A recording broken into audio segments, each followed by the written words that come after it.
आपल्याला पुरी ताकद लावायची. आपण ठरलं होता मुंबईला जायचं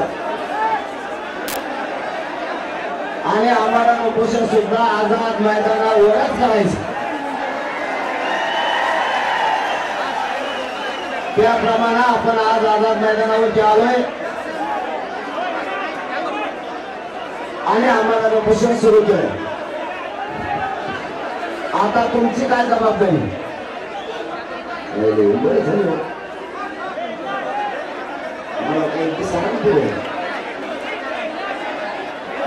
आता तुमची काय जबाबदारी समजून घ्या.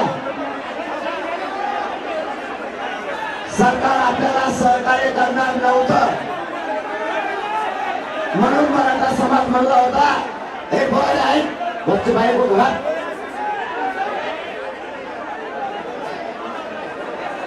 गप्पू उभा आहे.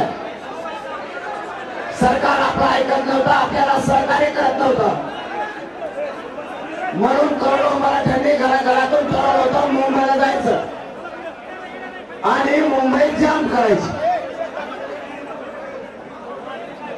आता एक गोष्ट लक्षात ठेवा, सरकार सहकार्य करणार नव्हतं म्हणून मराठे मुंबईला येणार होते आणि जाम पण करणार होते आणि केली पण.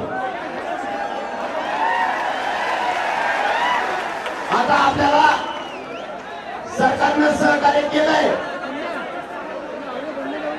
मी काय बोलतोय लक्षात ठेवा, सरकारने सहकार्य केलंय, परवानगी दिली, त्याबद्दल आपण काल परवा सरकारचं कौतुक मोठ्या मनाने केलं. पण आता सरकारने सहकार्य केलं म्हणजे नंतर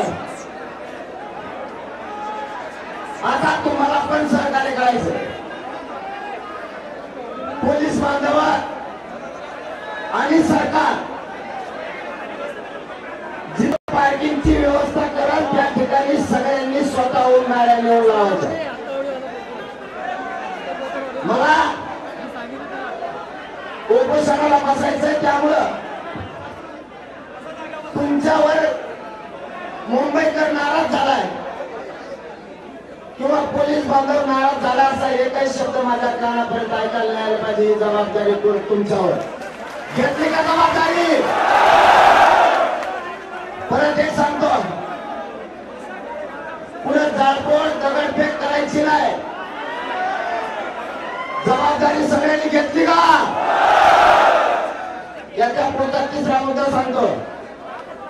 कुणी राजकारणी पक्षाचा कोणी पदाधिकारी असेल, नीट आहे का? तो खोट्या बातम्यापाशी येईल. मुंबईत जायचं, आपल्याला मुंबईत जामच करायची, ग्राउंडवर गाड्या नाही लावायच्या, हवेवरच गाड्या लावायच्या असं सांगल आणि त्याचा राजकीय उद्देश सार्थक करून घेईल. कोणाचाही ऐकायचं नाही. जाम कवा करायची होती, आपल्याला सरकार सहकार्य करीत नव्हतं त्यावेळेस. आता सहकार्य केलं म्हणल्यावर आपली जबाबदारी आहे सरकारला आणि पोलिसाला सहकार्य करेल. पुन्हा एकदा सांगतो, सहकार्य नाही केलं सरकारनं, आपल्याला पुन्हा परवानगी वाढून नाही दिली, पुन्हा तुम्हाला येता येते. मला वाटतं सोमवारी मंगळवारी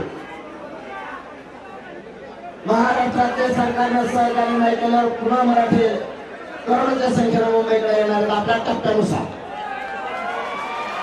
त्यामुळे तुमची आजची जबाबदारी एक लक्षात ठेवा, आरक्षणाची जबाबदारी माझ्यावर. शांततेत राहून सरकारला आणि पोलिसाला सहकार्य करण्याची जबाबदारी तुमची. आता तुम्ही सगळ्यांनी एक काम केलंय, इकडे येताना तुम्ही गाड्या रोडवर सोडण्याच्या इकडे आला. इथल्या प्रत्येक माणसाला आपण आपल्या ड्रायव्हरला फोन करायचा आणि त्याला फोन करून सांगायचं आत्ताच्या आत्ता गाडी काढायची, पोलीस बांधव सांगतील त्या ग्राउंडवर नेऊन लावायची, म्हणजे कितीही लांब असू दे. एकही गाडी रोडवर आता काम आलं, स्वतः तुम्ही स्वयंसेवक म्हणून काम करायचं. तुम्ही जी मुंबई जाम केली ना मराठ्यानो, सुट्ट्यात पुन्हा मोकळी मुंबई झाली पाहिजे, जबाबदारी तुमची. आता मला बोलता येणार नाहीये उपोषणाला बसल्यावर, म्हणून मला एकही बातमी कानावर आली नाही पाहिजे किंवा पोलीस बांधव येऊन नाराज नाही झाला पाहिजे की या ठिकाणी गाडी लावली, या ठिकाणी ट्रॅफिक जाम झाली. आपण आझाद मैदानाला येणार होतो, आपण आलो. बऱ्याच जणांना वाटलं होतं पाय ठेवून द्यायचं नाही, मराठे मांड्या घालून बसले.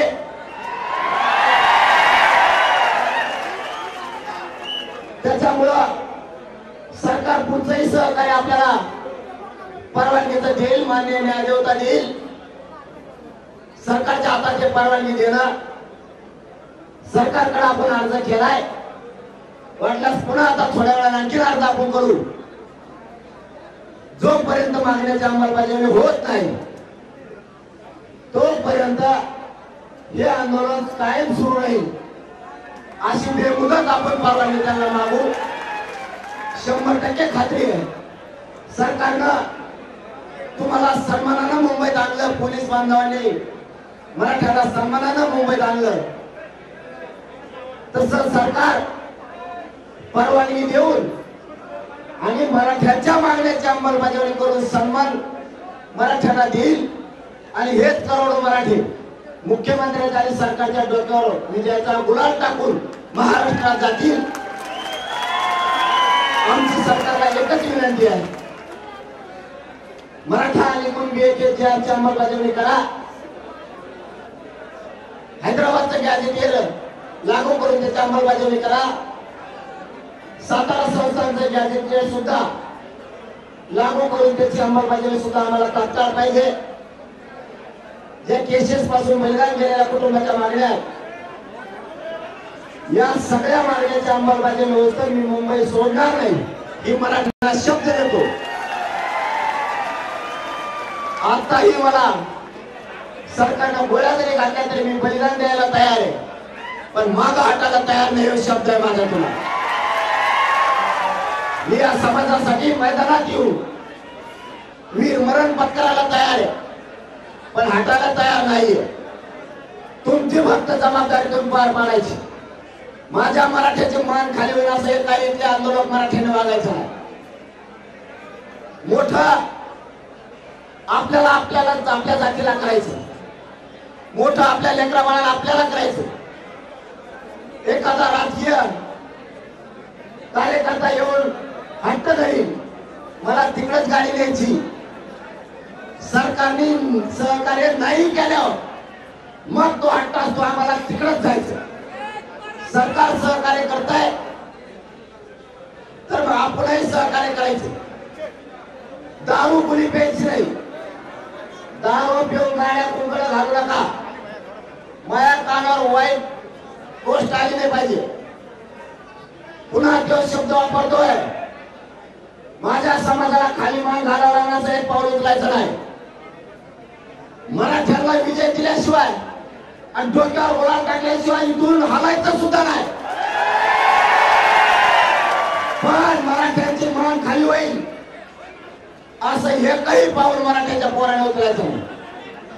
माय बापा, सगळं कुटुंब सोडून तुमच्यासाठी लढतोय. मी या समाजाला कुटुंब मानलंय. मग तुम्ही जर माझ्या कुटुंबातले, मी जर तुमच्या कुटुंबातला आहे,